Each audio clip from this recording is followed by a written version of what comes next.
रचनाकार मर जाते हैं मगर उनकी रचनाएं नहीं मरती। कुछ ऐसा ही कबीर के साथ भी है। कबीर आज भी जिंदा हैं।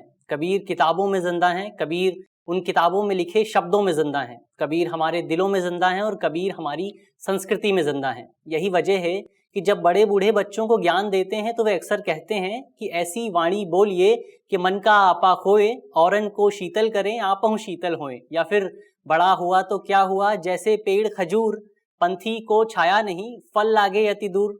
ये सब कबीर की रचनाएं हैं। कबीर केवल एक संत के रूप में हमारे सामने नहीं आते। कबीर एक फिलोसफर हैं, कबीर एक समाज सुधारक हैं और कबीर एक क्रांतिकारी हैं जो सामाजिक कुरीतियों और सामाजिक बुराइयों के खिलाफ लड़ रहे हैं। आज इस वीडियो में हम कबीर के इन्हीं पहलुओं को समझने की कोशिश करेंगे। चलिए, मेरा नाम है अक्षय और आपका स्वागत है दृष्टि आईएएस की इस नई वीडियो में। सबसे पहले आज की वीडियो की रूपरेखा को समझ लेते हैं, यानी उन बिंदुओं की बात कर लेते हैं जिनके माध्यम से हम अपनी चर्चा को आगे बढ़ाएंगे। तो इस वीडियो में सबसे पहले हम न्यूज़ यानी खबर को देखेंगे। इसके बाद क्योंकि कबीर भक्तिकाल से संबंधित थे हम भक्तिकाल और उसकी सामाजिक चेतना को भी समझने की कोशिश करेंगे, जो कि हमें कबीर को और ज़्यादा समझने में मदद करेगा। इसके अलावा हम कबीर का एक ओवरव्यू, कबीर के परिचय को जानेंगे और साथ ही कबीर के रचना संसार और उनकी रचनाओं की प्रमुख विशेषताओं को भी समझने की कोशिश करेंगे। इसके अलावा मौजूदा समय में कबीर की क्या प्रासंगिकता है, उनकी क्या रेलेवेंसी है, उसे भी जानने की कोशिश करेंगे।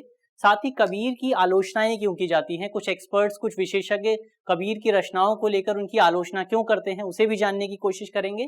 साथ ही निष्कर्ष पर बात करेंगे और एक अंत में प्रश्न पर बात करेंगे जिसे आप मेंस के स्तर पर सॉल्व करने की कोशिश कर सकते हैं। ये पूरा विषय सामान्य अध्ययन प्रश्न पत्र 1 से संबंधित है और आप इसे भारतीय इतिहास और महत्वपूर्ण व्यक्तित्व जैसे खंडों से जोड़कर देख सकते हैं। वीडियो शुरू करते हैं और सबसे पहले आज की खबर देख लेते हैं। आज की हमारी न्यूज इंडियन एक्सप्रेस के एक्सप्लेन्ड सेक्शन से है। खबर है, who was Sant Kabir, the extraordinary poet Sant of the भक्ति मूवमेंट। यानी संत कबीर कौन थे, इस पूरे आर्टिकल में, इस पूरी न्यूज में इसको लेकर बात की गई है। उनकी रचनाओं को लेकर बात की गई है और उनकी रचनाओं की प्रासंगिकता को लेकर बात की गई है। अब शुरू करते हैं वीडियो और सबसे पहले भक्तिकाल और भक्तिकाल की सामाजिक चेतना को समझ लेते हैं। तो हिंदी इतिहास में जो भी कालखंड हुए उनमें कुछ विशेष प्रकार की रचनाओं, उनमें कुछ विशेष प्रकार के कविताएं और लेख लिखे गए। तो अगर हम 14वीं शताब्दी से 18वीं शताब्दी तक के साहित्य को देखेंगे तो उसमें हमें भक्ति का तत्व प्रमुख मिलता है, यानी उनमें भक्ति का जो एक एलिमेंट था वो सबसे ज्यादा देखने को मिलता है और इसी काल को भक्तिकाल कहा जाता है। हिंदी साहित्य के प्रमुख जो इतिहासकार रहे आचार्य रामचंद्र शुक्ल, उन्होंने इस काल को जो कालखंड दिया है वो है 1375 से लेकर 1700 तक। हिंदी साहित्य के इस काल को हिंदी साहित्य का स्वर्णिम काल, स्वर्णिम युग भी कहा जाता है। इस काल की एक विशेषता यह थी कि इस काल में जो रचनाकार थे, जो लेखक थे, वो पहले भक्त थे और उसके बाद कवि थे, यानी उनके लिए भक्ति एक प्रमुख तत्व था। इसके अलावा इस रचनाकाल के दौरान संत कवियों ने स्थानीय भाषा में रचनाएं की, अपने भगवान के लिए गीत लिखे उन्होंने। इसके अलावा इस पूरे काल के दौरान जाति व्यवस्था को समाप्त करने पर जोर दिया गया और हिंदू मुस्लिम एकता को लेकर उपदेश दिए गए। साथ ही भगवान के साथ भावनात्मक लगाव, भावनात्मक स्तर पर जुड़ने की बात की गई इस पूरे काल के दौरान। इसके अलावा भक्ति काल को जब हम देखते हैं तो इसको हम 2 शाखाओं में बांट सकते हैं। पहली शाखा है निर्गुण शाखा और दूसरी शाखा है सगुण शाखा। अब इन दोनों शाखाओं की बात करें तो निर्गुण शाखा में जो भगवान होते हैं, जो ईश्वर होते हैं, वो उनके गुण व्याख्याओं से परे होता है, जबकि जो सगुण शाखा होती है उसमें भगवान के गुणों की व्याख्या की जा सकती है। अब इन दोनों ही शाखाओं को आगे 2 हिस्सों में विभाजित किया जाता है। निर्गुण शाखा की 2 जो उपशाखाएं हैं उसे प्रेमाश्री शाखा और ज्ञानाश्री शाखा कहा जाता है, जबकि जो सगुण शाखा है उसकी आगे 2 भागों में जो विभाजन किया जाता है उसमें कृष्ण भक्ति शाखा और राम भक्ति शाखा शामिल है। अब जो निर्गुण शाखा है उसकी जो 2 उपशाखाएं हैं, प्रेमाश्री शाखा और ज्ञानाश्री शाखा। इस प्रेमाश्री शाखा में प्रेम ज्यादा प्रमुख तत्व होता है, जबकि ज्ञानाश्री शाखा में ज्ञान प्रमुख तत्व होता है। जो कबीर थे वो निर्गुण की ज्ञानाश्री शाखा से संबंधित थे। इसके अलावा जब हम सगुण को बांटते हैं तो सगुण को भी 2 शाखाओं में बांटा जा सकता है। इसमें पहली शाखा थी कृष्ण भक्ति शाखा और दूसरी शाखा थी राम भक्ति शाखा। अब यहाँ एक महत्वपूर्ण तत्व ये है कि जो सगुण शाखा थी उसमें जो उपशाखा है राम भक्ति शाखा, उसके एक प्रमुख कवि हुए तुलसीदास, और जो निर्गुण शाखा थी उसकी जो ज्ञानाश्री शाखा थी उसके एक प्रमुख कवि हुए कबीरदास। अब ये दोनों ही कवि राम की पूजा करते थे, लेकिन दोनों ही कवियों के राम अलग अलग थे। जो कबीर के राम थे वो निर्गुण थे, उनका कोई आकार नहीं था, वो निराकार थे, वो व्याख्याओं से परे थे। जबकि जो सगुण शाखा के जो तुलसीदास थे उनके राम का एक आकार था, उनके राम जन्म लेते थे, उनके राम दशरथ के राम थे, उनके राम की मृत्यु होती थी, यानी उनके राम के जो अवतार थी उनकी विशेषताओं की व्याख्या की जा सकती थी। तो ये हुई निर्गुण और सगुण शाखा की बात। अब ये जो भक्ति काल था इसमें जो अधिकांश संत थे वो या तो निम्न जाति से संबंधित थे या मध्यम कारीगर जाति से संबंधित थे। उदाहरण के लिए खुद कबीर एक तथाकथित निम्न जाति से संबंधित थे, वे बुनकरों की जुलाहा जाति से संबंधित थे। जबकि जो रैदास थे, जो इस काल के प्रमुख कवि माने गए, वो चमड़े का काम करते थे। और दादू दयाल जो खुद एक इस पूरे कालखंड के प्रमुख कवि थे, वो कपास का काम करते थे। तो इस तरह से हम देख सकते हैं कि इस पूरे काल के जो प्रमुख कवि थे वो सामाजिक आर्थिक स्तर पर काफी तथाकथित निम्न जाति से संबंधित थे और उनकी इसी पहचान ने उन्हें उत्पीड़न का शिकार होने के लिए मजबूर कर दिया गया। उन पर उत्पीड़न हुआ जिसके कारण उनके भीतर एक असंतोष की भावना पैदा हुई और इस असंतोष की भावना ने उन्हें रचना करने के लिए, उनकी रचनाओं में यह असंतोष की भावना देखी जा सकती है। और यही कारण है कि उन्होंने अपनी रचनाओं के माध्यम से समाज की रूढ़िवादिता और कट्टरपंथिता का विरोध किया और इसी विरोध ने उन्हें आम जनता के बीच काफी लोकप्रिय बना दिया। इसके अलावा साथ ही भक्ति काल के जो रचनाकार थे उन्होंने समतावादी विचारों यानी इगैलिटेरियन आइडियाज को ज्यादा व्यापक स्तर पर बढ़ावा दिया और यही विचार इन्हीं रचनाकारों के माध्यम से उस पूरे महाद्वीप में, इस पूरे उपमहाद्वीप में फैल गए। तो इन विचारों को बढ़ावा देने में इन रचनाकारों ने महत्वपूर्ण भूमिका अदा की थी। अब बात करते हैं कबीर, एक संत एक कवि की, यानी कबीर का एक इंट्रोडक्शन जान लेते हैं। तो कबीर के जीवन और उनकी मृत्यु के विषय में कई कहानियां प्रचलित हैं, यानी उनका जन्म कब हुआ था, उनकी मृत्यु कब हुई, इसको लेकर कई किंवदंतियां प्रचलित हैं, कई तारीखें बताई जाती हैं, अलग अलग तारीखें बताई जाती हैं। लेकिन अधिकांश इतिहासकार इस बात को लेकर सहमत हैं कि उनका जो कालखंड था, जो समयकाल था, वो 15वीं शताब्दी के आसपास का था, 15वीं शताब्दी के मध्य का था। उनका जन्म काशी में हुआ था। काशी वर्तमान में उत्तर प्रदेश के वाराणसी में पड़ता है। वे एक रहस्यवादी कवि, संत, समाज सुधारक और भक्ति आंदोलन के अग्रदूत थे। यानी उन्होंने भक्ति आंदोलन को आगे बढ़ाने में, खासतौर पर उत्तर भारत में भक्ति आंदोलन को आगे बढ़ाने में महत्वपूर्ण भूमिका अदा की थी।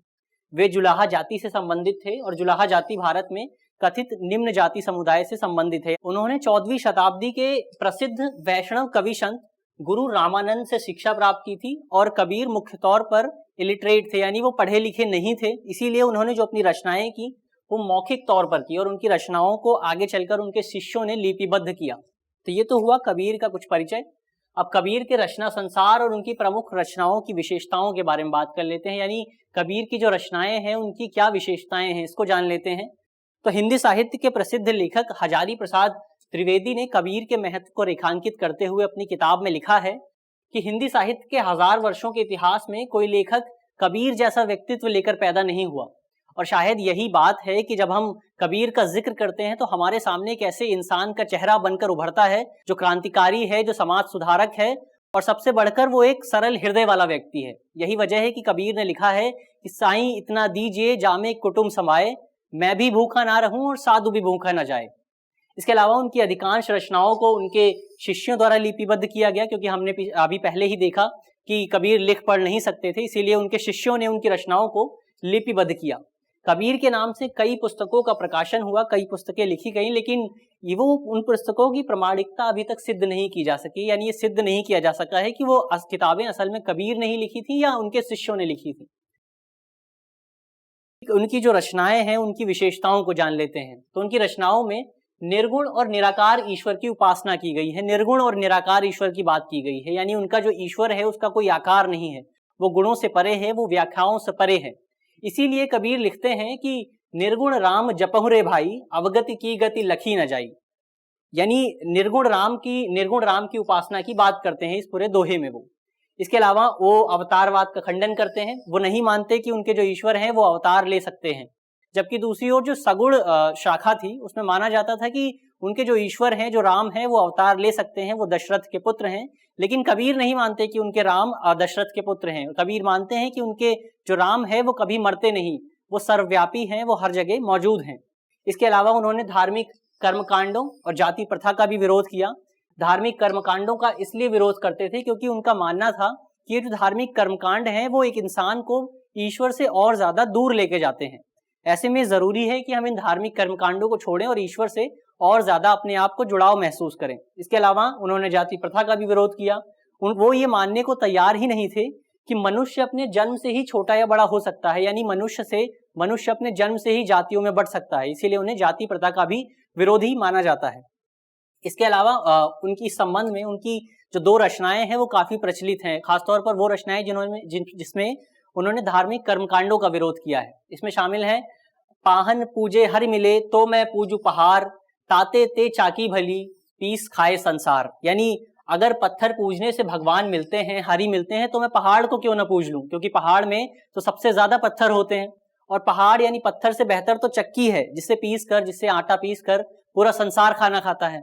इसके अलावा वो अपनी दूसरी रचना में कहते हैं कि कंकर पत्थर जोड़ के मस्जिद लई बनाए, ताचड़ी मुल्ला बांग दे क्या बहरा हुआ खुदाए, यानी कंकड़ पत्थर जोड़ के जो लोगों ने मस्जिद बना ली है और उस पर चढ़कर खुदा को आवाज दे रहे हैं, तो क्या उनका खुदा बहरा हो गया है। तो इस तरह से कबीर ने हिंदू और मुस्लिम दोनों ही धर्मों की आलोचना की, दोनों ही धर्मों में कर्मकांडों और कुरीतियों की आलोचना की।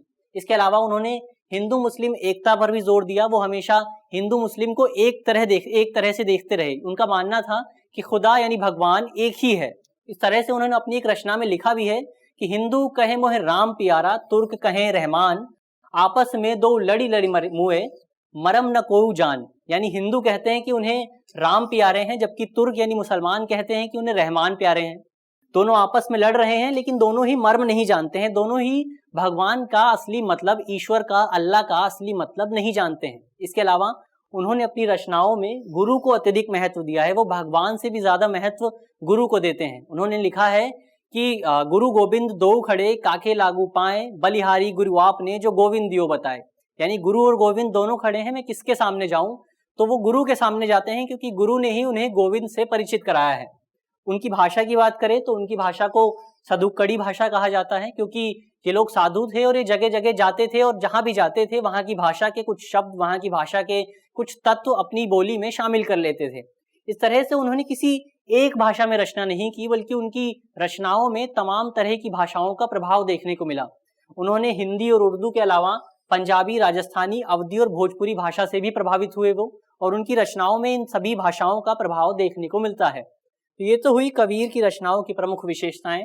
अब मौजूदा समय में कबीर की प्रासंगिकता पर बात कर लेते हैं, यानी मौजूदा समय में कबीर कितने प्रासंगिक हैं, कबीर की जरूरत हमें क्यों है। तो हम जानते हैं कि वर्तमान समय में हम सांप्रदायिकता और जाति आधारित हिंसा के दौर से गुजर रहे हैं। लोग एक दूसरे से जाति के नाम पर लड़ रहे हैं, धर्म के नाम पर लड़ रहे हैं। लोग एक दूसरे की तुलना में अपनी जाति को ज्यादा बेहतर, अपने धर्म को ज्यादा बेहतर दिखाने की कोशिश कर रहे हैं। ऐसे में कबीर उतने ही आज प्रासंगिक हैं जितने वो 500 साल पहले थे। कबीर हमें एक ऐसा मार्ग दिखाते हैं जो हमारी पहचान, हमारे धर्म, हमारी जाति और हमारी नस्ल से परे है।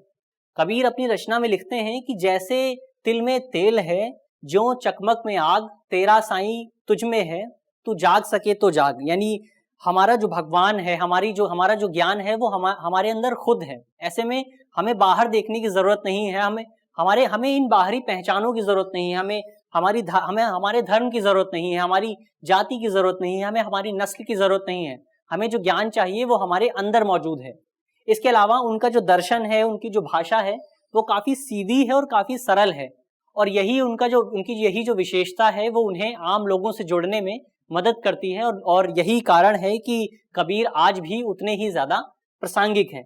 चलिए अब बात कर लेते हैं कि लोग कबीर की आलोचना क्यों करते हैं। जो तमाम जानकार हैं वो कबीर की कुछ रचनाओं को लेकर उनका विरोध, उनकी रचनाओं को लेकर उनकी आलोचना क्यों करते हैं। तो ये माना जाता है कि कबीर पर यह आरोप लगाया जाता है, उनकी रचनाओं को लेकर ये कहा जाता है कि उनकी रचनाएं महिलाओं की तत्कालीन सामाजिक आर्थिक पहचान को तोड़ने में सफल नहीं हो पाई। यानी कबीर की जो रचनाएं हैं वो उन्हीं सामाजिक और आर्थिक पहचान से जुड़ी हुई हैं जो महिलाओं को लेकर उस समय लोग सोचते थे। अपनी रचनाओं में कबीर ने महिलाओं की निंदा की है। उन्होंने लिखा है कि महिलाएं काली नागिन होती हैं जो तीनों लोकों का नाश कर सकती हैं। इसके अलावा वो अपनी रचना में लिखते हैं कि महिलाएं विवेक और बुद्धि हरने वाली हैं। तो इस तरह से हम देख सकते हैं कि कबीर की रचनाओं पर, खासतौर पर उस समय की जो सामाजिक आर्थिक परिस्थितियां हैं, सामाजिक आर्थिक विचार हैं, महिलाओं को लेकर उनकी छाप साफ तौर पर दिखाई पड़ती है। तो इस तरह से महिलाओं के संदर्भ में कबीर की खासी आलोचना की जाती है। तो ये तो हुई आलोचना की बात। अब जान लेते हैं निष्कर्ष के तौर पर हम क्या कह सकते हैं, अंत में आगे की राह के तौर पर, निष्कर्ष के तौर पर हम क्या कह सकते हैं।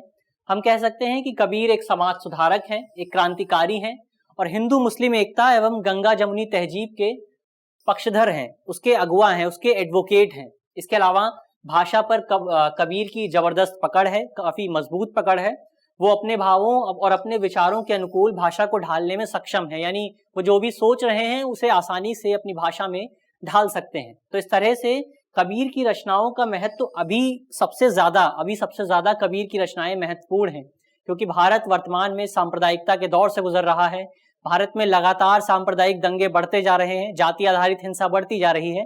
तो इस तरह से वर्तमान समय में कबीर का महत्व सबसे ज्यादा है और कबीर का महत्व कभी भी कम ही नहीं हुआ। तो इस तरह से जाति प्रथा और सांप्रदायिक हिंसा और सांप्रदायिकता जैसी हिंसा से लड़ने के लिए हमें कबीर की सबसे ज्यादा जरूरत है वर्तमान समय में। तो ये तो हुआ निष्कर्ष। अब एक प्रश्न की बात कर लेते हैं। प्रश्न मेंस का है और आप 250 शब्दों में इसे लिखने की कोशिश कर सकते हैं। प्रश्न है कि कबीर के लेखन की प्रमुख विशेषताओं का उल्लेख करते हुए वर्तमान में उनकी प्रासंगिकता की समीक्षा कीजिए। यानी सबसे पहले आपको इस पूरे क्वेश्चन में कबीर के लेखन की प्रमुख विशेषताओं की बात करनी है, जैसा कि चर्चा की हमने इस पूरी वीडियो में। इसके बाद आपको ये भी बताना है कि कबीर की रचनाएं या कबीर वर्तमान समय में कितने प्रासंगिक हैं। मुझे आशा है कि इस वीडियो के माध्यम से जिन भी बिंदुओं पर चर्चा की गई है वो आपको समझ में आएंगे, और अगर आपके प्रश्न पत्र में इससे संबंधित कोई भी सवाल आता है तो आप उसे आसानी से हल कर सकेंगे। धन्यवाद।